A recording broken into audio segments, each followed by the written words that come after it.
Hey Ty. Hey, Ty here, the Master Builder. Today we're talking a little bit about window preparation. So we've got a window here that's done. At this stage, we're fully complete. We're working off of our envelope consultant's details here.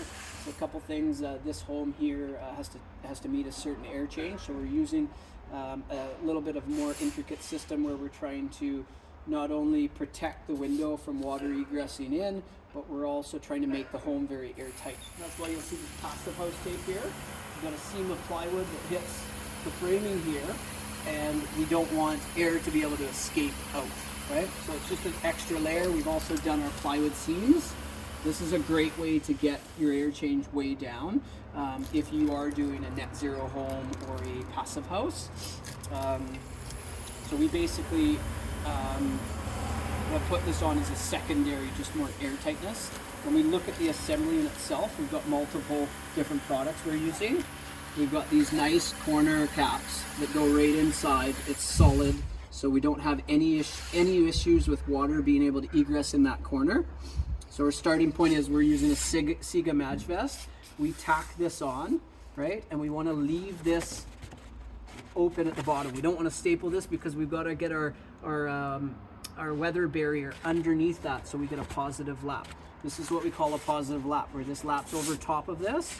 If we had it reversed and this was in behind it, any water that gets in behind here could potentially get behind that layer and then start rotting the plywood out. And we always want to think about positive laps when we're talking about roofing, exterior products for weather barriers, for siding, different. That's why we have positive lap on siding, right? Water can't get underneath it. So we start with the corner caps. We got our Siga already on there. We start with this. We're also using a blue skin primer, right, with our Grace Vicor products. This is a peel and stick membrane, right, over top of here that lasts. Like, it's very durable. We've used that this product many times and have never had any issues with that. Again, you can see even the passive house tape, it didn't need to be, but we overlap that as well, right? So always got to try and get a positive lap here. These guys go on after all of your base layer, your sill is protected. You're now working your way up. Start at the bottom, always work your way up. You're doing air barriers, weather barriers. Top layer here as well, right? This comes over top of this, right? We don't want to leave vertical seams right there where water can potentially egress in. Again, rotting plywood, getting in behind your window potentially is another big one, right? We will be doing a tutorial on step by step for this, so follow and subscribe to check that video out. Thanks, guys.